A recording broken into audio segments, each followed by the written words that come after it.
As a public water manager, you're responsible for maintaining clean, safe water that citizens rely on for recreation, drinking water, and stormwater collection. But maintaining your community's various water bodies is challenging, especially if your time and budget are limited. Without proper management, aquatic weeds can impede stormwater facilities, create eyesores, and impede boating and swimming. Eroded shorelines can increase the risk of flooding and create physical hazards. Harmful algal blooms may impact the quality of drinking water and threaten public health. Maintaining lakes and ponds doesn't have to be a burden. At SOLitude Lake Management, we understand that you're juggling many different responsibilities.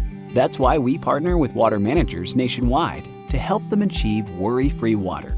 When you schedule a consultation with SOLitude, our experts will evaluate your goals to create a science-backed management plan that maximizes your budget. You have your community's best interests at heart. We do too. By entrusting us to manage your public lakes, ponds, and reservoirs, you can relax knowing that SOLitude will be working towards the safety, health, and functionality of your water bodies year-round. Contact us today to transform your public water bodies into community assets.